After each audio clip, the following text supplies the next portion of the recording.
자, 여러분 안녕하십니까? 여러분과 함께 우리 물류관리사 화물운송론 같이 공부할 저는 전표훈 교수입니다. 여러분 반갑고요.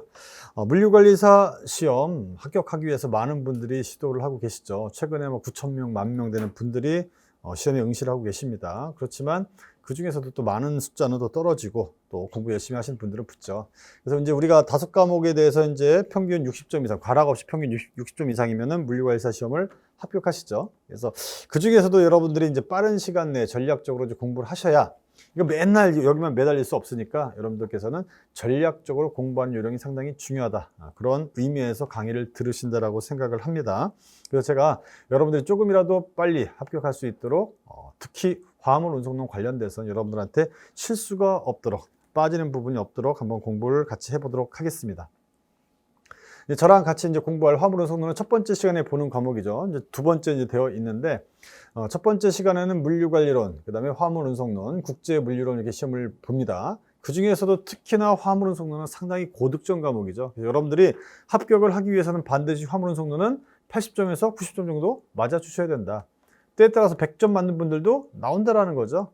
그래서 일단 물류관리사 시험 제도에 대해서 간단하게 좀 살펴보도록 하겠습니다. 그래서 물류관리사 보시면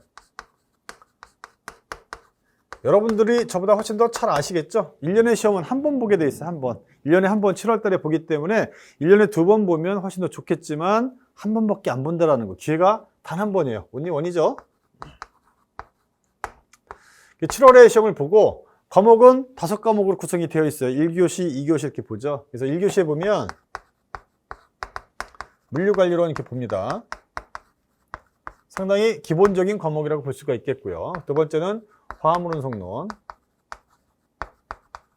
세 번째 과목이 우리 국제물류론이죠. 예전에는 이 국제물류론이 화물운송론에 합쳐져 있었어요. 근데 이게 분화가 됐죠. 분화가 되면서 화물운송론은 어떻습니까? 화물운송론은 국내 물류에 한정되어 있는 것이죠.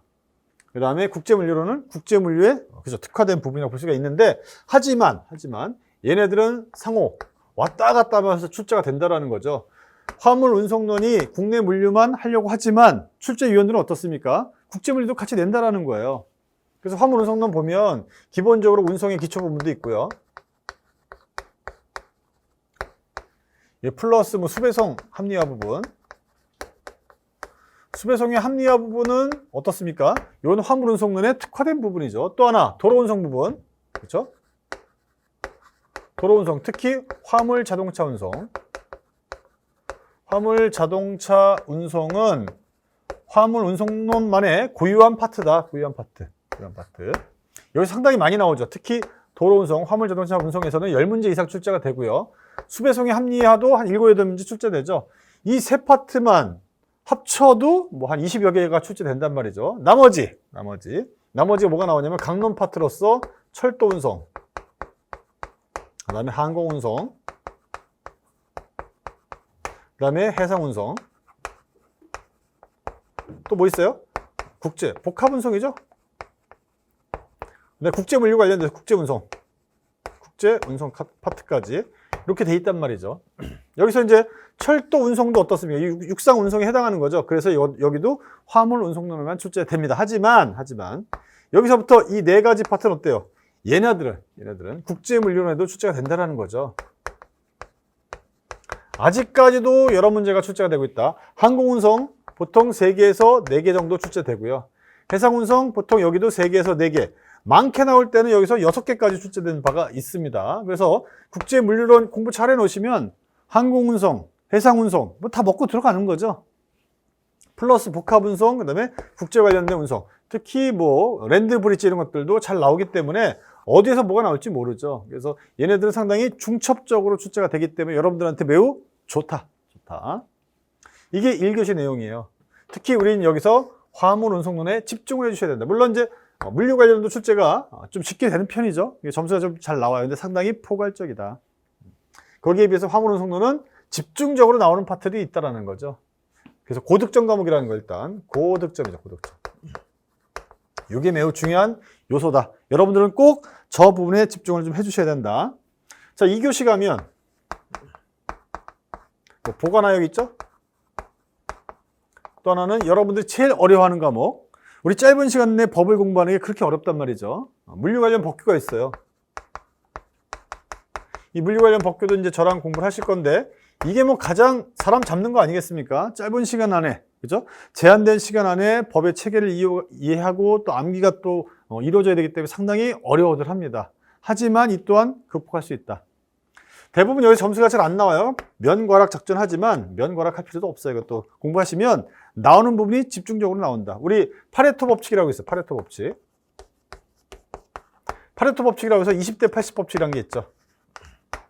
전체 책이 이렇게 두껍게 있으면 전체 내용이 다 출제되는 건 아니란 말이에요. 거기서 빈출되는 20%가 있다는 거예요. 전체 1000페이지 책이 있으면 거기서 실제로 빈출되는 부분은 200페이지 정도밖에 안 된다는 거죠. 그 200페이지에서 전체 문제 80%가 쏟아진다는 거죠. 뭐가 중요한 거예요? 기출문제, 기출문제.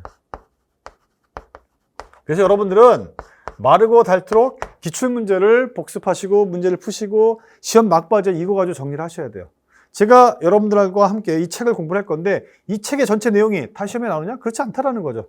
똑같아요. 20대 80. 그래서 저는 여러분들 집중적으로 나오는 부분들을 얘기를 해 드릴 겁니다. 여러분들 그것만 잘 소화하시면 충분하겠다.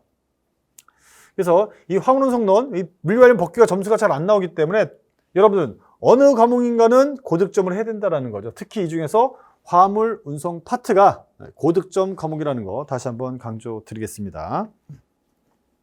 뭐 이 정도 설명드리고요.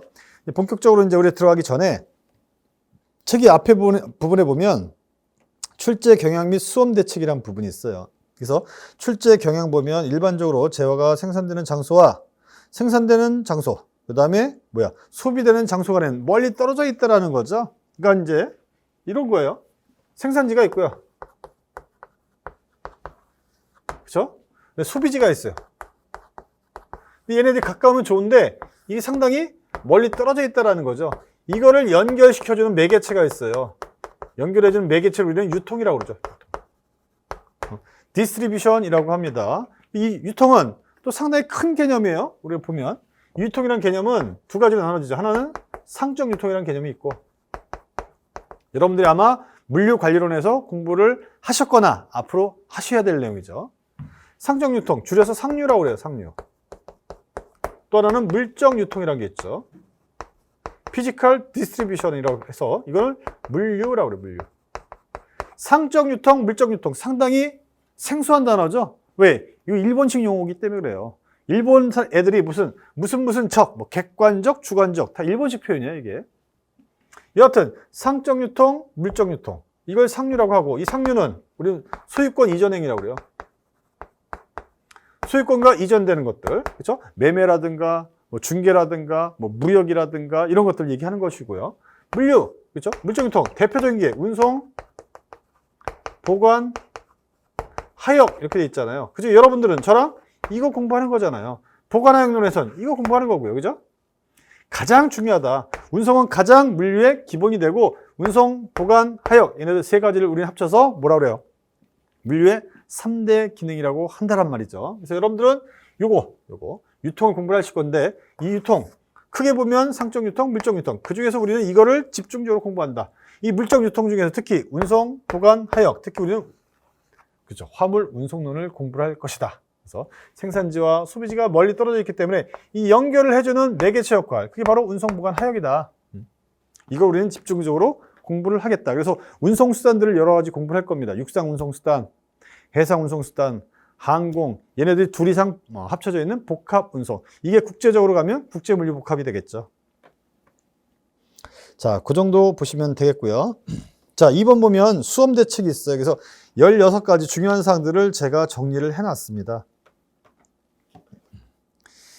우리 저자분 임종석 교수님인데 제가 이 부분은 제가 좀 정리를 좀 해놨어요. 그래서 수험 대책 보시면 자, 16가지가 돼 있죠. 운송의 개념 돼 있어요. 그러니까 일단 기본적으로 운송의 개념, 운송이 뭔지, 운송과 관련된 용어들도 있죠. 운송과 유사한 단어들, 아니면은 얘네랑 뭐 관련성 있는 단어들, 운송, 그렇죠? 또 하나 뭐 있어요? 배송, 뭐 수송 이런 단어들, 아니면 뭐 특송, 그렇죠? 운반, 이동, 여러 가지 유사한 단어들이 있단 말이죠. 그래서 운송의 개념이 뭔지, 그 다음에 여긴 안 나와 있지만 하나 체크해 주세요. 운송이 주는 효용이 있어요. 효용. 그 다음에 보관이 주는 효용이 있죠. 유틸리티라고 그러죠. 유틸리티. 운송이 주는 효용, 그 다음에 보관이 주는 효용이 있어. 아주 중요하죠. 효용. 그래서 운송이 주는 효용, 뭐라고 그러냐면 장소적 효용이라고 그래요. 장소적 효용. 아까 우리 저기에서도 봤듯이 생산지와 소비지가 멀리 떨어져 있어요.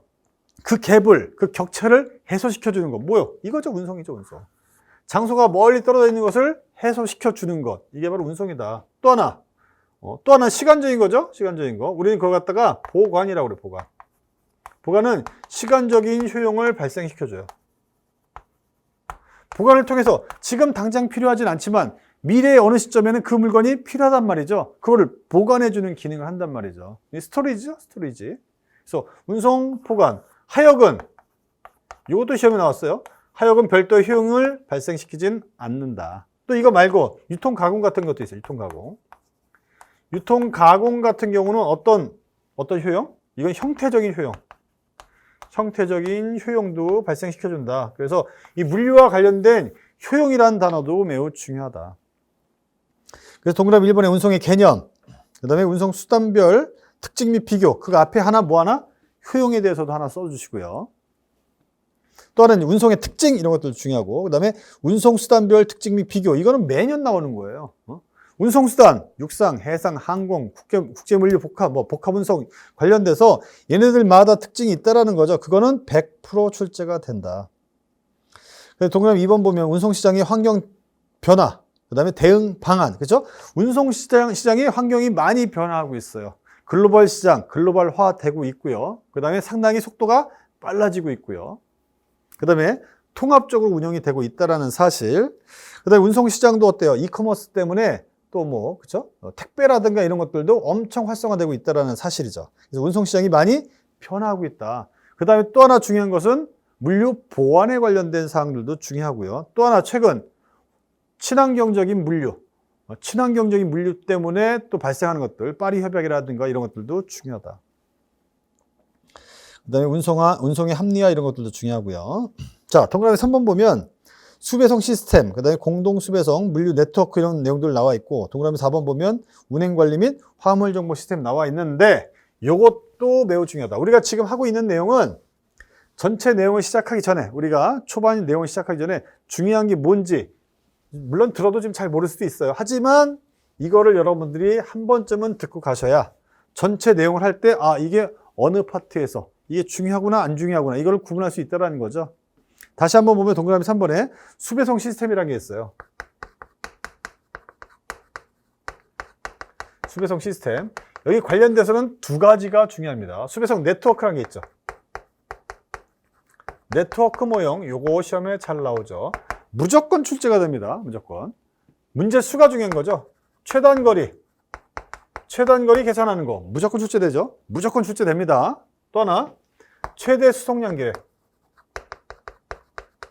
이것도 거의 무조건 출제되죠. 그림 문제죠. 그림 문제. 얘네들은 그림, 이런 거예요. 스타트, 출발점부터 해서 피니시 이렇게 있으면 A를 가고 그림 그리는 거는 출제자 마음이죠. D를 갔다가 여기 C로 갔다가 E로 갔다가 하여튼 이런 식으로 구성이 돼 있단 말이죠. 이거보다 훨씬 더 복잡하게 나오죠. 여하튼 출발지로부터 피니시 끝나는 전까지 갈 때 최단거리 어떻게 하면 될 것이냐, 이거는 시행착오법을 겪을 수밖에 없다. 최단거리 모형, 최대 수송량 계획, 이것도 매번 출제되는 부분이기 때문에 꼭 알아두시고요. 또 하나는 어떤 수배송의 문제 해결해를 갖다 문제를 해결하기 위한 기법이죠. 세 가지 있어요. 여기 보면 첫 번째는 최소비용법. 얘네들도 무조건 나옵니다. 무조건이에요, 무조건. 계산 문제로 출제가 되죠. 또 하나는 보기의 추정법. 또 하나는 북서 코너법이라는 게 있습니다. 여기서 두 문제가 나올지 세 문제가 나올지 모르죠. 하지만 무조건 출제가 된다. 플러스 그 다이어그램 모형. 이런 것도 나오고요. 또 잘 나오는 거 최근에 안 나왔는데 또 나올 거예요. 세이빙 기법이라는 게 있죠. 이런 것들은 단골 문제다. 단골 문제. 정말 많이 출제된다. 그 다음에 수배송의 공동화 이런 것도 잘 나오고, 그 다음에 화물 정보 시스템. 그래서 ITS 뭐 이런 것도 많죠. 뭐 CVS, CVO, 그렇죠? VMS 여러 가지가 있는데 이런 것들도 잘 나오죠. 최근에는 정보 시스템이 너무나 중요하잖아요. 운송도 화물 자동차들도 최단거리, 최적거리 어떻게 하면 최적화시킬 수 있을지 이게 중요한 화두이기 때문에 운송 시스템이 무엇보다도 중요하다. 한 문제는 꼭 나온다. 그 다음에 6번 보면 화물 자동차 운송의 운임, 그렇죠? 화물 자동차뿐만이 아니라 운임은 중요하다. 해상에서도 운임은 중요하고요. 항공에서도 운임 매우 중요하죠. 항공에서도 작년도에 또 출제됐단 말이에요. 매년 출제되고 있어요.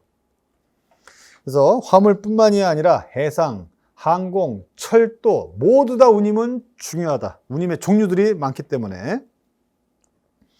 그 다음에 7번 보면 7번은 육상 운송들 중에서도 철도 부분이죠. 그래서 철도 화차의 종류, 그 다음에 철도 운송 방식, 그 다음에 철도 화차 위에다가 이제 적재하는 방식이죠. 적재하는 방식 중에서 TOFC, COFC 한 번도 빠진 적이 없죠. 이 철도 화차가 이렇게 있으면 화차, 평판 화차예요. 어떤 뭐 철도 화차가 대부분 이렇게 생겼는데 이렇게 생긴 것들도 있죠. 평평하게 여기다 올려놓는 거예요. 뭐 트레일러를 올려놓으면 트레일러 온 플래카 해서 평판 화차 위에다가 트레일러를 직접 이렇게 올릴 수 있다라는 거죠. 뒤에다 컨테이너를 잔뜩 실은 트레일러를 올릴 수 있다라는 거죠. 이게 TOFC. COFC는 컨테이너 온 플래카에서 플래카 평판 화차 위에다가 뭐만 컨테이너만 이렇게 올리는 방식이죠. 여기 또 세분돼서 몇 가지 방식들이 있어요. 그거 시험에 아주 잘 나옵니다. 100%입니다. 100% 거의. 그 다음에 9번 보시면 해상운송의 특징. 해상운송도 적게 나오면 선언 문제, 많이 나오면 6, 7개 이게 출제가 된다는 거죠. 2021년도, 그쵸, 25회인가요? 거기 때도 시험 문제가 상당히 여러 문제 나왔어요. 해상운송의 특징, 선박의 재원, 그쵸? 선박의 재원이라는 건 각각의 어떤 구조라든가 이런 것들이 출제된다는 거죠. 그 다음에 전기선, 부전기선, 라이너와 트램퍼에 관련된 비교 문제. 그 다음에 해상 운임, 이것도 중요하죠. 그 다음에 하역 설비라든가 해사기구. 그 다음에 그 10번 보시면 해상 운임, 그 다음에 하역 설비, 해사기구 중요하다고 말씀드렸고, 11번 보면 여기서부터는 이제 항공에 관련된 부분입니다. 그래서 항공 운송의 특징, 그 다음에 여기도 마찬가지로 해상 운임뿐만이 아니라 항공 운임도 매우 중요하다. 그래서 해상 운송의 특징 중요하고, 그 다음에 항공 운임의 운임, 그렇죠? 항공 운송의 운임 중요하다. 그다음 항공 규약, 국제 항공 기구. 그다음 여기는 안 나왔는데 우리 이제 해상 운송이 나오고 항공 운송이 나오면 비교하는 게 하나 있어. 비교하는 거. 대표적으로 비교하는 것 중에 하나가 해상 운송에 가면 BL이라는 게 있어요. 빌 오브 레이딩이라는 게 있죠. 선화증권이라고 해요. 선화증권. 물건을 주고받으려면 무조건 있어야 되는 필수 서류죠. 플러스 유가증권이에요. 이거 하나에. AWB. 얘는 해상에서 있는 것이고요. 해상 거래를 할 때. 얘는 항공 거래를 할 때 하는 거예요. 에어웨이 빌이라고 해가지고 이건 에어웨이 빌이에요. 웨이 빌. 이거는 항공 화물 운송장이에요. 운송장에 불과한 것이고 얘는 선화증권이죠. 유가증권이죠. 이건 유가증권. 요거를 또 비교하는 문제가 상당히 잘 나오고, 그 다음에 유가증권의 종류 이런 것들도 시험에 매우 잘 나온다. 자, 넘기시면 12번 국제복합운송의 유형들 많이 나오죠. 근데 프레이드 포워더, FF, 포워더의 역할 정말 많이 나왔었습니다. 13번 해륙복합운송경로라고 해서 랜드브릿지란 것들, 그 다음에 지금 나왔네요. 선화증권, AWB의 비교. 네, 컨테이너 운송, 그다음에 컨테이너 종류, 그다음에 물류 터미널의 구조, 기능, 거기에 있는 기구들, 그죠? 그다음에 ULS, 유닛 로드 시스템, 그다음에 팔레트 풀 시스템, 그다음에 화물 운송 수단별 비교, 그다음에 채트방 공식이라고 해가지고 계산 문제가 잘 나오죠. 문제 등등 해서 이거 말고도 훨씬 더 많지만 이게 가장 기본이 된다라는 거예요. 여기서는 거의 얘네들은 빠지지 않고 출제가 되죠. 적어도 이거는 여러분들 무조건 100% 다 갖고 간다는 생각으로 공부를 해달라. 그 다음에 기출문제 분석 이렇게 돼 있는데 기출문제 분석 보면 운송의 기초 부분이 시험에 잘 나와요. 그 다음에 공로운송이라고 해가지고 공로운송은 뭐냐? 도로운송이 도로운송. 도로운송이라 하면 화물 자동차에 관련된 거예요. 열 몇 문제씩 나와요. 아무리 안 나와도 10개 이상. 많이 나오면 15개 이상. 정말 많이 나오죠. 그 다음에 여기는, 이게 합쳤네요. 뭐 20개 이렇게 돼 있는 거 보니까, 여기 뭘 합쳤냐면, 화물 자동차 운송 플러스 수배송의 합리화. 수배송이죠, 수배송. 수배송의 합리화 관련돼서 아까 뭐 네트워크 모형이라든가, 그렇죠? 어떤 문제 해결 기법, 이런 것들도 합쳐서 20문제 이상이죠. 정말 많이 나옵니다. 그 다음에 철도가 서너 개, 해상이 많이 나올 때 7개, 6개 이렇게 나오죠. 보통 서너 문제 나온다고 보시고, 항공도 3개에서 4개 정도, 복합 운송 하나 정도, 컨테이너 운송 한두 개 등등 이렇게 출제가 된다. 그러니까 어때요? 나오는 게 거의 정해져 있어요. 그러니까 여러분들은 고득점 하셔야 돼요. 나오는 게 뻔하기 때문에. 그 다음에 아까도 말씀드렸지만 이 화물 운송론은요, 특징적인 부분이 있습니다. 특징적인 중에 하나가 일단 국제물류랑 중첩적이라는 거죠. 화물 운송론의 특징. 이 부담을 갖지 말라고 말씀을 드리는 겁니다. 특징 중에 하나는 다른 과목과의 연계성이 매우 높아요. 타 과목과의 연계성. 타 과목과의 연계성이 매우 높다. 연계성이 높다라는 건 고득점이 된다는 얘기예요. 일단 아까 말씀드렸듯이 국제물류론. 국제물류론이랑은 뗄래야 뗄 수가 없다. 특히 항공운송, 해상운송, 그 다음에 국제복합운송에 대해서는 뗄래야 뗄 수가 없는 거죠. 정말 많이 나옵니다, 같이. 여기 국제물류론에 안 나오면 어디 나와요? 화물운송론에 나오는 거예요. 화물운송론에 안 나오면 여기 나오는 거죠. 어딘가는 걸린다. 또 하나, 또 이제 물류관리론 관련돼서도 비슷한 문제가 있죠. 뭐 공동수배송이라든가 이런 것들도 다 어딘가 들려요. 아니면 파레트 풀 시스템, 그렇죠? 유닛노드 시스템 여기도 걸리고, 그렇죠? 우리 화물운송론에도 걸릴 수가 있다라는 사실. 그 다음에 특이하게도 법규에도 같이 걸려요. 법규. 물류 관련 법규도 들어간다라는 거죠. 우리 화물운송론 기출문제 한번 쫙 보세요. 법규 문제가 꼭 2문제 나와요. 아니면 1문제 이상 나오죠. 1문제 이상. 특히 화물자동차 운수사업법. 화물자동차 운수사업법 관련돼서는 관련성 있는 문제가 항상 출제가 되더라. 철도사업법 문제도 나온 적이 있고요. 물류정책 기본법에 관련된 내용이 나온 적도 있어요. 중요하겠죠? 잘 알아두셔야 한다. 그래서 이 법규 관련이라든가 이런 것들 아주 잘 나오고, 두 번째.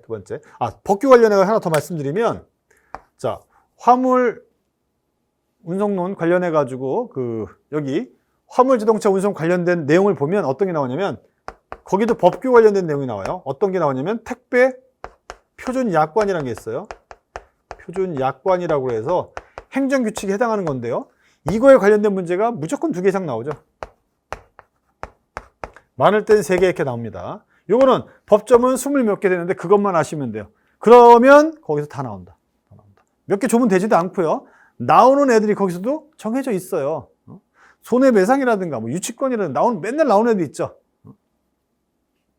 아주 중요하다. 잘 알아두시면 되겠고. 두 번째, 계산 문제. 그 다음에 그림 문제가 나와요. 그림 문제. 이런 문제는 주는 거예요. 주는 거. 북석헌업법, 보게레 추정법, 그렇죠? 최소비용법 계산하는 거 나오고, 아니면은 차트방 공식이라는 거, 간단한 공식들이 있는데 거의 주어집니다. 뭐 가동률 계산하는 거, 뭐 영차율 계산하는 거, 문제도 아니야. 산수입니다. 산수. 그림 문제, 이건 뭐 시행착오 하면 되는 것이죠. 특징적인 몇 개 안 돼요. 이 정도만 가지고 공부를 하셔도 여러분들은 충분히 합격을 할 수가 있다. 이런 말씀 드리면서 본문 내용을 한번 들어가 보도록 하겠습니다.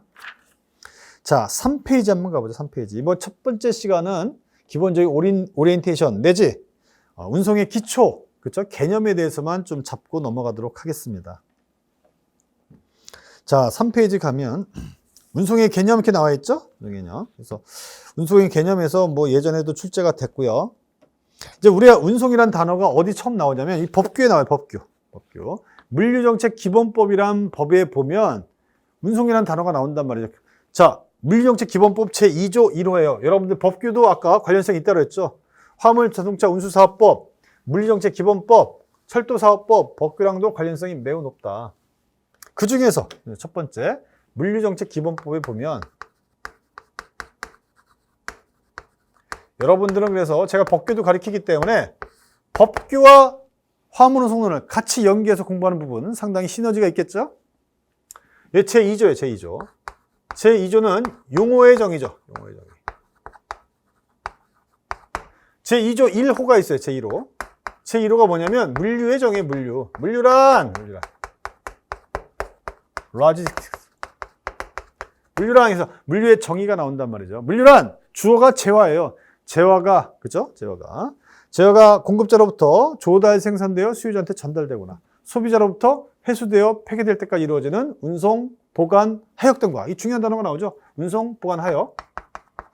운송, 보관, 하역 등과 이에 부과돼서 그 부과하는 거예요. 부가가치가 생기는 거죠. 이에 부과하여 그렇죠? 가치를 창조하는 가공, 조립, 분류, 수리, 상표 부착, 판매, 정보 통신을 뭐라고 그런다? 그걸 물류라고 한다. 이게 물류란 이렇게 돼 있어요. 물류란 재화가 공급자로부터 조달 생산되어 수요자한테 전달되거나 소비자로부터 회수되어 폐기될 때까지 이루어지는 운송, 보관, 하역 등과 이렇게 된단 말이죠. 이 용어의 정의를 보면 정말 잘 만들었죠. 이거 자체만으로도 법규 시험에 나오고요. 재화가 조달 생산되어 조달 물류, 생산 물류 이거 다 뭡니까? 순물류에 되는 거죠. 포워딩 물류. 조달 생산되어 그죠? 수요자한테 전달되거나 소비자로부터 뭐 회수되어 폐기될 때까지 회수, 폐기 역물류죠. 역물류, 리버스 물류. 회수되어 폐기될 때까지 이루어지는 뭐 운송, 보관, 하역 등과 물류의 3대 기능 나온단 말이에요. 첫 번째가 뭐예요? 운송이에요. 운송 가장 중요한 거죠. 이에 부과하여 가치를 창출하는 가공, 조립, 분류, 수리, 상표 부착, 판매, 정보통신, 물류라고 한다. 거기 첫 번째가 뭐예요? 운송이다. 운송 가장 중요한 것이죠. 그 다음에 법규 제2조 1호가 이거예요. 제2조 2호가 있어요. 2호. 제2호가 뭐냐? 물류사업의 범위예요. 물류사업의 범위. 물류사업의 범위가 4개로 법에 되어 있고요. 법규에서 이것도 출제 1순위 아니겠습니까? 1순위.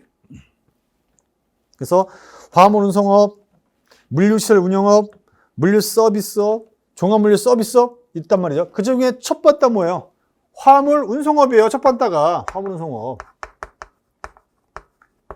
어때요? 화물운송이 제일 중요한 거죠. 첫 번째예요. 물류의 정의에서도 보면 운송, 보관, 하역 첫 번째가 운송이죠. 여기 제2호 물류사업의 범위에서도 화물운송업이 1번입니다. 1번. 물류시설 운영업이 2번. 3번이 물류서비스업. 4번이 종합물류 서비스업 이렇게 돼 있단 말이죠. 물류는 기본적으로 서비스업이에요. 서비스업. 중요하겠죠. 그래서 용어의 정의 이런 것들도 잘 알아두실 필요가 있습니다. 그래서 이건 책에 안 나와 있기 때문에 여러분들 잘 써주시기 바라고요. 자, 우리 책을 한번 보면 그 박스 1번에 보면 운송의 개념 나와 있어요. 제가 기본적으로 운송의 개념은 중요하다고 말씀을 드렸고 운송과 비슷한 단어들이 많이 있어요. 운송과 관련된 단어들. 유사한 단어 내지는 비슷한 단어, 관련성 있는 단어들이 많은데 운송이라는 단어도 있고 그렇죠? 수송이라는 단어도 있고 또 배송이라는 단어도 있고 뭐 특송이라는 단어도 있고 운반이라는 단어도 있고 뭐 이동이라는 단어도 있고 등등등등 상당히 많은 단어들이 있어요. 그 중에 우리랑 가장 관련성 있는 단어들 이런 것들이죠. 이런 애들. 특송은 특별히 빨리 보내는 거죠. 익스프레스 아니겠어요, 이거? 꾸리어라고 그래, 꾸리어. 이건 이제 항공운송에서 배울 거고요. 운송, 수송, 배송 다 비슷한데 운송과 수송은 거의 비슷하게 쓰이고 있는 단어예요. 수송이라고 하기도 하고 어디는 운송이라고 한단 말이죠. 근데 이거를 학문적으로 본다면 조금 차이는 있다. 이거 어디서 알 수 있냐면 비용 측면을 보면 알 수가 있어요. 물류 회계 가면 비용 처리를 하는데 어떻게? 운송 비용은 보통 수송비 플러스 뭐 배송비 이렇게 돼 있을 거예요. 그러니까 수배송이라고 그러잖아. 이걸 합쳐서 운송이라고 한다. 운송. 수송은 뭐예요? 수송이라는 단어는 장거리 운송이에요. 뭐 장거리 운송이죠. 배송은 뭡니까? 단거리 운송의 단거리. 요걸 합쳐서 수배송 합쳐서 우리는 운송이라고 기본적으로 하더라. 자, 그래서 박스 1번에 운송의 개념 보면 운송이란 자동차, 철도, 선박, 항공기 등 교통수단을 이용하여 장소적 효용을 창출, 밑줄 쫙이죠. 아주 중요한 단어다. 운송은 뭐? 장소적 효용을 창출한다. 이 효용이란 거 시험에 매우 잘 나온다고 말씀드렸습니다. 그래서 1번 중요하다. 두 번째 2번. 운송은 사람이나 재화를 한 장소에서 다른 장소로 신속하고 안전하고 이건 다 필요 없어요. 어떤 행위로서 장소적 효용, 공간적 효용 및 시간적 효용을 창출하더라. 재밌네요. 자, 뭐 첫 번째 이건 당연하죠. 운송이라는 놈은 뭐 장소적 효용 좋습니다. 장소적 효용을 나타내는데 이건 뭐냐면 어떤 장소적인 격차를 해소시켜 주는 거죠. 여기 생산지, 소비지 멀리 떨어져 있단 말이죠. 자, 여기 생산지로부터 소비지까지 물건을 운송해 준단 말이에요. 그래서 우리는 뭐 물건 사러 공장까지 갈 필요가 없어요. 마트나 시장이나 이런 데 가면 물건이 있단 말이죠. 그게 뭐 어떤 기능을 통해서 그런 거예요? 운송 기능을 통해서. 이게 장소적 효용이에요. 일부는 시간적 효용을 나타낼 수도 있어요. 원래 시간적 효용은 보관을 통해서 하는 거죠. 보관 행위를 통해서 재고를 가지고 있으면 어느 순간인가 필요한 시간에 그거를 쓸 수가 있다라는 거죠. 시간적 효용이 발생을 해요. 필요한 어느 시간, 적절한 어느 시간, 라이트 타임에 갖다 줄 수가 있다라는 거예요. 근데 재밌게도 선박이나 이런데 물건을 싣고 갑니다. 저 유럽으로부터 우리나라까지 오는데 뭐 15일, 20일 때에 따라서 뭐 더 걸릴 수도 있어요. 오는 동안 이 물건이 숙성할 수 있다라는 거예요. 그러면 어때요? 이거 시간적 효용도 발생할 수가 있다라는 거예요. 이것도 보관을 통해서. 왜? 일정 기간 짧은 시간이지만 보관을 운송하고 있는 동안 보관도 같이 되고 있다라는 거죠.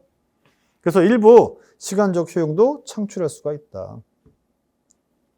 그래서 3번 중요한데요. 운송은 물류활동 중에서 가장 큰 비중을 차지해요. 비용적으로 봐도 가장 많이 발생한다. 비용 측면에서 보면 운송비 1등, 한 60% 정도. 전체 물류비의 3분의 2 정도 차지한다라고 해요. 얘가 1등. 2등은 재고 관련 비용. 이 보관 비용이죠. 2등. 3등은 뭐 있어요? 포장 비용 이런 것도 많이 들어가죠. 하역비는 뒷부분에 있어요. 뒷부분에. 1등에 1등. 이거는 무조건 알고 계셔야 된다는 얘기죠. 그래서 운송은 물류활동 중에 가장 큰 비중을 차지하며 물류활동의 목표인 비용 절감, 그 다음에 서비스의 향상에 초점을 둔다. 이건 물류관리론에서 반드시 공부를 하셨을 건데 제가 다시 한번 높아시면서 잠깐 말씀드리도록 하겠습니다. 첫 번째 시간이니까 OT 겸해서 이것저것 다 말씀드리도록 하죠. 저는 종합학문을 추구하고 있습니다. 종합학문. 여러분들 물류 관련해서 여러 가지를 같이 공부를 하실 수가 있어요. 자, 그래서 우리 트레이드 오프 관계라는 게 있어요. 트레이드 오프. 우리말로는 상충관계라고 그러죠. 상충관계. 내지는 이율 배반적인 관계라고 그래요. 이율 배반적인 관계. 이게 뭐냐? 원칙적으로는 그렇죠. 원칙적으로 비용을 절감하면, 비용을 떨어뜨리면, 물류 비용을 떨어뜨리면 어때요? 서비스는 당연히 떨어지는 게 맞아요. 이 관계 맞는 것이죠. 근데 특이하게 다른 여타의 경제활동이랑 다르게 물류 부분은 비용을 떨어뜨리라도 자, 규모가 커지면 규모의 경제가 발생하면 특히 물류를 갖다가 대형화하면 대기업화 그렇죠? 물류만 전문적으로 하는 이게 뭐예요? 물류 전문 기업이죠. 물류 전문 기업이 생성이 되면 뭐가 가능하다는 거예요? 얘네들은 물류만 하는 거잖아요. 물동량을 많이 받아요. 그러면 규모의 경제가 발생하겠죠. 어때요? 단위당 비용이 떨어져, 운송 비용이 떨어진다라는 거예요. 그리고 얘는 뭐만 한다? 물류만 하는 물류 전문 기업이죠. 그러니까 어때요? 서비스의 질도 비용이 떨어지지만 원래 비용이 떨어지면 서비스 질도 같이 떨어지는 게 맞아요. 하지만 물류에서는 특이하게도 규모의 경제가 발생하고 물류 전문 기업이 되기 때문에 서비스 질도 조금은 올라가요. 정말 많이 올라가진 않고 조금은 올릴 수 있다는 거죠. 이게 바로 물류의 특징적인 부분입니다. 특징적인 부분. 이거 꼭 알아두셔야 돼요. 자, 그런 부분 알아두시면 되겠고. 그래서 우리는 물류의 합리화, 물류의 효율화, 뭐 이런 거 얘기할 때, 그죠? 비용 절감, and 서비스의 질을 조금 향상시키겠다. 동그라미 5번 보면 운송의 발달은 지역 간, 국가 간 제품의 시장 가격을 평준화하는 데도 조금 기여를 하겠다. 자, 박스 2번 운송과 유사 동의어 있죠? 운수. 자, 운수란 단어 안 했네. 운수. 운수. 운수란 단어 있죠. 뭐 운송도 있고 아까 수배송, 수송, 배송. 그다음에 특송. 특송은 그쵸, 꾸리어라고 그랬죠. 꾸리어. 이거는 이제 항공 운송에 나오는 거고. 운송은 아까 수배송 합친 거 개념이라고 보시면 되겠고. 운수란 단어가 있어. 이거는 화물 자동차 운수사업법. 화물 자동차 운송사업법이 아니죠. 뭐예요? 운수사업법이에요? 운수사업법. 그렇다면 이 운수는 뭐냐? 운수는 운송 업 플러스, 그렇죠? 운송 주선업, 주선업이에요. 주선업 플러스 또 뭐예요? 운송 가맹업. 가맹업이란 건 프랜차이즈 얘기하는 거죠. 이 세 가지를 합쳐서 운수사업이라고 한다. 운수란 단어는 이 세 가지가 합쳐져 있는 거다. 조금 더 운송보다 광범위한 개념이다 라고 보시면 되겠습니다. 수송은 아까 운송이랑 거의 뭐 똑같은 얘기인데 장거리 운송이에요. 장거리 운송. 그 정도 보시면 되겠고요. 그다음에 동그라미 6번에 수배송 23회 때 기출 지문이니까 봐주시기 바랍니다. 자, 넘기면 자, 큰 2번에 운송의 기능과 효용이 기대어 있죠. 21회 때도 출제가 됐습니다. 운송의 기능, 운송은 교통수단을 이용해서 재화의 공급지와 소유지 간의 공간적인 거리, 그 다음에 시간적인 격차를 줄이기 위한 사회적인 활동이다. 나머지는 다 보시면 되겠고, 동그라미 4번 체크. 운송 중 운송수단에 의해서 일시적으로 재화를 보관하는 역할도 한다라고 했죠. 선박으로 해서 뭐 저기 아프리카로부터 아니면 대만으로부터 바나나를 들여와요. 바나나. 아니면 칠레로부터 대구 고기 같은 거 들여오죠. 오는 동안에 어때요? 숙성이 된단 말이죠. 숙성. 일종의 보관 기능도 된다라는 거죠. 보관 기능. 그게 시험에 여러 차례 출제가 됐죠. 그 다음에 5번에 보면 운송의 발달은 분리된 지역을 통합하는 데도 기여를 많이 하더라. 근데 박스 2번, 큰 2번 보면 운송의 효용에서 양가로 1번 운송의 장소적인 효용, 생산과 소비의 공간적인 거리를 격차를 해소시켜준다. 멀리 떨어져 있는 애들 갖다가 연결시켜준다라는 거죠. 연결시켜준다라는 거. 그 다음에 아마 물리관리론에서도 공부를 하셨을 건데, 이건 이제 상적 유통, 밀적 유통 이런 거 관련해가지고 상류, 물류 공부를 하실 때 공부를 하셨을 건데, 생산지와 소비지가 많이 떨어져 있잖아요. 요걸 갖다가 연결시켜주는 매개 역할을 한다고 그랬어요. 매개 역할. 이게 크게 보면 유통이에요. 유통은 상적 유통, 물적 유통이 다 포함되어 있기 때문에. 그죠? 매개 역할을 한단 말이죠. 요 관련해가지고 만약에 생산자가 셋이 있어요. 소비자가 한 5이 있어. 그렇죠? 근데 만약에 중간에 매개 역할을 하는 유통기능, 물류기능 하는 애들이 없으면 어때요? 없으면 서로 찾아가야 되죠, 이렇게. 어때요? 고배법칙, 얘도 다 쫓아가야 되고, 3 곱하기 5만큼 15가지의 거래수가 나와요. 근데 만약에 유통하는 애 또는 물류하는 애가 하나 딱 꼈어요. 유통기관이 하나 꼈습니다. 그럼 얘는 여기 갖다 주면 되죠. 얘네들은 여기 찾아가면 된다라는 거예요. 3 더하기 5 해가지고 8가지로 총 거래수가 줄어든다는 거죠. 그러니까 물류유통의 가장 큰 역할 중에 하나가 뭡니까? 총 거래수를 최소화시켜주는 역할을 합니다. 특히 유통, 상적 유통. 이 기능도 여러분들이 한 번쯤은 알아두실 필요가 있다.